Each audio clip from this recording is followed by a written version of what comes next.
I'm currently standing in front of Johnson's warehouse. This is a tier 2, 3, 4. I said that because I don't know what tier it is. I can't remember off the top of my head. I know it's not a tier 5. I know it's not a tier 1. But, you know, what you gotta do.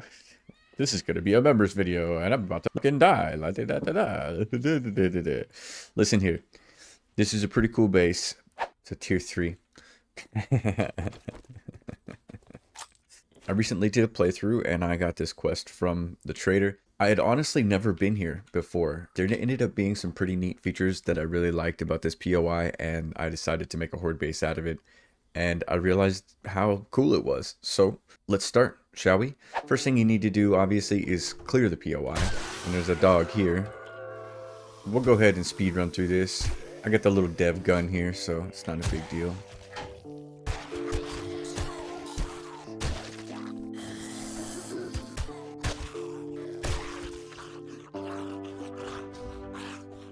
This is the room where we're going to build the horde base. I'm sure, I'm positive, I'm 100% sure that I am not the only one to think about sending zombies up this ramp and setting them on fire for free. Of course I want to set zombies on fire, that's the coolest thing ever. So that's what we're going to do, and it's the most simple thing in the world. Let's finish clearing that POI first. Kill the nurse, hit the switch which opens the door, which spawns this guy. And then the main loot is right in here. But there's another switch you have to push, which will drop zombies on you. Boom. Typical Fun Pimps fashion there. Beautiful. If I were to like do this in an actual playthrough, I would move my stuff in here. I'd put my forges and all my stuff in here. The first thing that we need to do is go ahead and break out these stairs. We'll go 1 and 2. We'll break out the bottom 2 rungs of these stairs so they can't get up this way. We'll clean this mess up a little. And what we're going to do is break out this little post all the way up. And we're going to break out this all the way up. And we're going to break out this little guy. And we're going to build a melee fighting position right here. Depending on your melee weapon, you can use 1 or 2 hatches. If I was using the sledgehammer, I would use 2 because the sledgehammer has a really, really wide swing and you could take out multiple zombies and knock them down easily. In this case, I only have a stone spear, so we're gonna do just 1, and I'm gonna do it right in the middle. Just like that. Definitely want to make sure you build it all the way up to the top. Break out this one as well because zombies will stack on top of it and get up over the top. And honestly, day 7, day 14, day 21, you're good to go as long as you stay on top of your repairs. Let's take a look at what day 7 is going to look like. I know it's day 6. My settings are a little jank because I'm using a playthrough save. So it sounds like they've spawned to the south here and they're just beating on kind of whatever. So the little construction worker seems to have it down. I've tried this 3 or 4 times and every single time they break this car. But this construction worker really knows where he's going.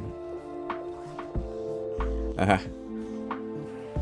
So as I suspected, they've done it 4 out of 4 times. They go for this ladder. I was curious. I figured it might happen. We'll break this ladder out. We'll put that on the list of things to do. And now they run up to the fighting position. For day 7, this is going to be super easy. Your game stage isn't going to be very high or anything. They're definitely going to blow up this box truck eventually. So I'll just go ahead and do it now because I want to see it. That's the basics, but let's take that to the next level, yeah? I know for a fact that if I fast forwarded time, that your biggest problem is going to be cop spit. Your fighting position is literally standing on these thin plates. The cops will spit right through it. You know, they'll spit at you from under. That is what's going to happen. And it's not going to take long. Cops will definitely spit through the floors, and they'll definitely spit through the walls. This is not a great endgame horde base. It's not. It's too fragile. There's too many variables. I never said it was an endgame horde base. I just said it was a cool base, and it is a cool base. Oh no! No!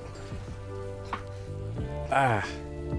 So I've kind of built a fighting position up here, and I want to connect it to the ground, because if for some reason this gets severed or that gets severed, this becomes very, very weak. So we'll go ahead and attach this to the ground and into the ground as well. We'll do that on both sides. I would like to keep the zombies standing in the fire longer to do more damage. So I am going to very carefully break out the 2 blocks underneath the fire here. And I'm gonna crouch super slow and super deliberate here. We're gonna put fence posts, electric fence posts down in there, directly under the fire on both of them. Put a couple of blocks up here.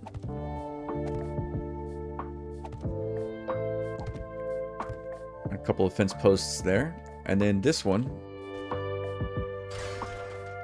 Alright. So we'll replace these 2 blocks and we'll put fence posts here. Yeah, we can also go ahead and put our electricity in here. Just wherever, right next to it. It's fine. I mean, while you're here, if you're gonna do something, you might as well do it right. This is my fighting position. Let's go ahead and put 2 more, just because. Without God mode, this would be a pain in the asshole. Just saying. And I'm thinking about it now, and I should have done these the other way around, because the receiving end of the electric fence posts is the end that takes the damage. These are not going to be repairable during the Horde night, whereas if I wired it the opposite direction, the receiving end up top, I could repair them during the Horde. But I'm only just now thinking about that. This is fighting position 1. There's a special piece I like to put up in the top here to prevent zombies from squeezing through. It works very, very well. There's a lot of them, but I like to use one in particular.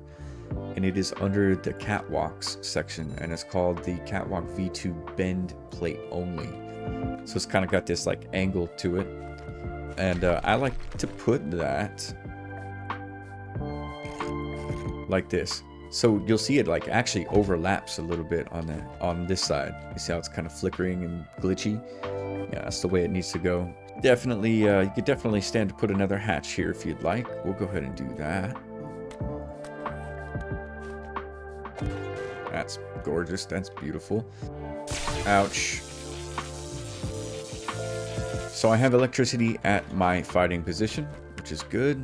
Everything's good. Everything's covered up. I need to go ahead and upgrade this ramp. The ramp is made out of iron. It only has 1,000 HP.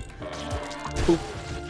So if the zombies come from this direction, they're likely going to hug this wall right here, this little concrete wall, and they're going to come to here, and then they're going to try to jump. It's going to cause a pileup behind them, and every zombie that's back here is going to beat on shit, and I don't want that. So what I'm going to do is I'm going to put plates on this, and since it's a 60-degree angle, not a 45, I have to use 2 different plates for it. We can go ahead and get these ones in. So this piece is called the plate wedge 60 left. The other one is the plate wedge 60 left tip. Beautiful. We'll get this bottom one as well. So now what we're going to do is reverse that.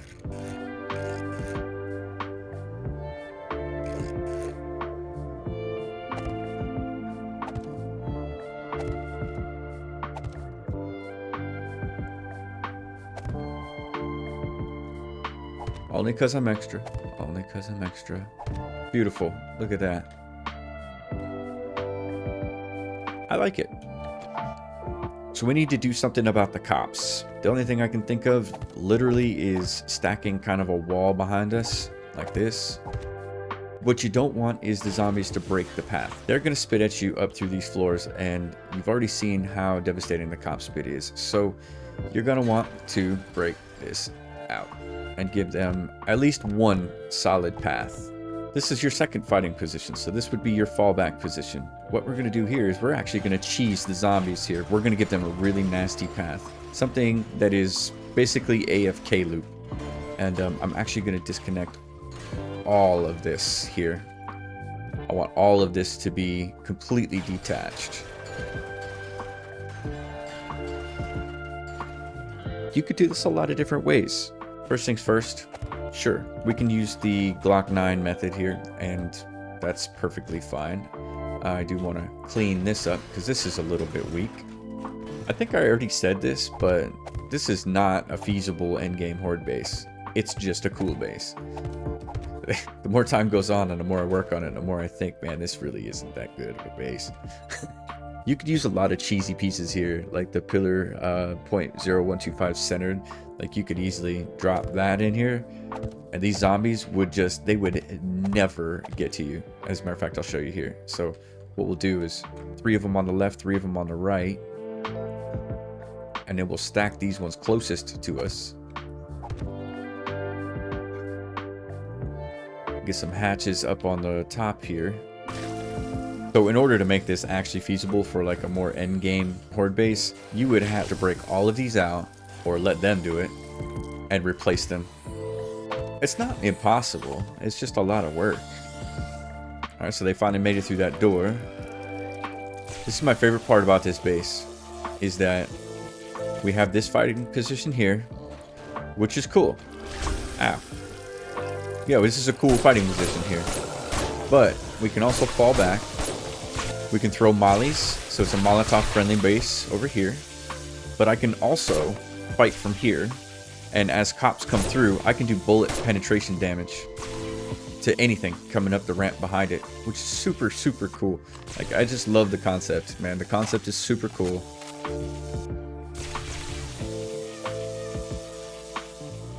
Let's go warrior mode, which is usually what I play. We'll make this, turn this back to 7 days. Blood moon count 64, done. And in case you're wondering, the save that I'm working on is the live playthrough, demos, and screamers only, which is fucking nuts. I have so many deaths. If you want to watch those videos, you can see the VODs on YouTube.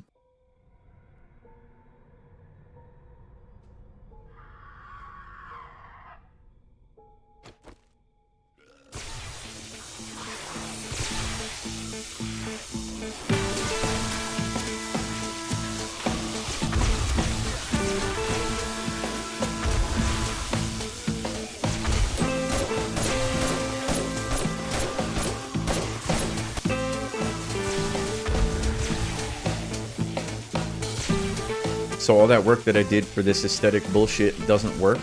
I think it'd be better to literally put some blocks here and make them go around. I mean, it was cool, it looked nice, but it doesn't work well. I'm sorry, but it's gotta have function. It's gotta function correctly for it to work. It's gotta function correctly for it to work. Words of wisdom from Rob.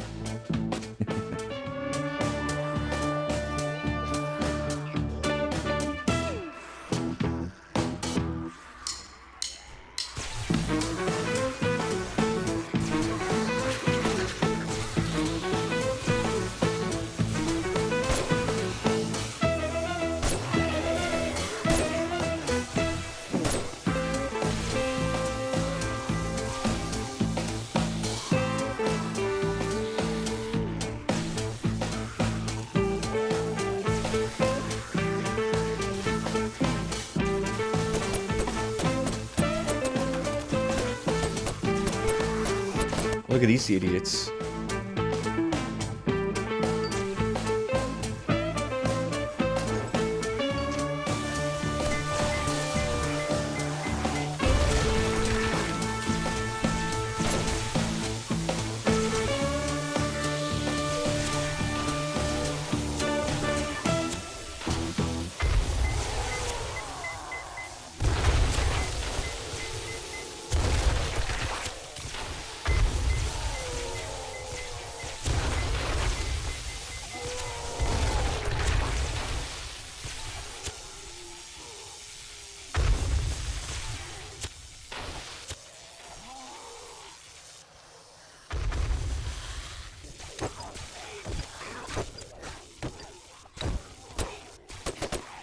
25 demos. I mean, it did pretty good, actually.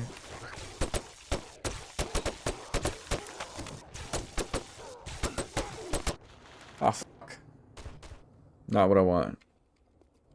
Oh, that was a big oopsie. I didn't mean to have that 25 count clicked. There we go. We'll do 5 of... Oh my god.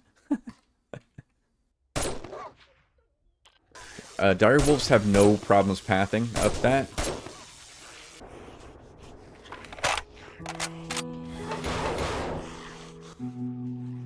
Alright, y'all. It is morning. Let me go ahead and kill everything and everybody. Just kind of wander around and see what the damage is. Part of the damage here is from the van that was here in the beginning. My fighting position here is completely disconnected from bedrock, which is a problem, possibly. But I did spawn 25, like 50, I think. 50 demos? I don't know. I'm not keeping track. I'm not counting on this one. I accidentally spawned like 75 dire wolves because I wanted to show how they pathed. And they pathed fine.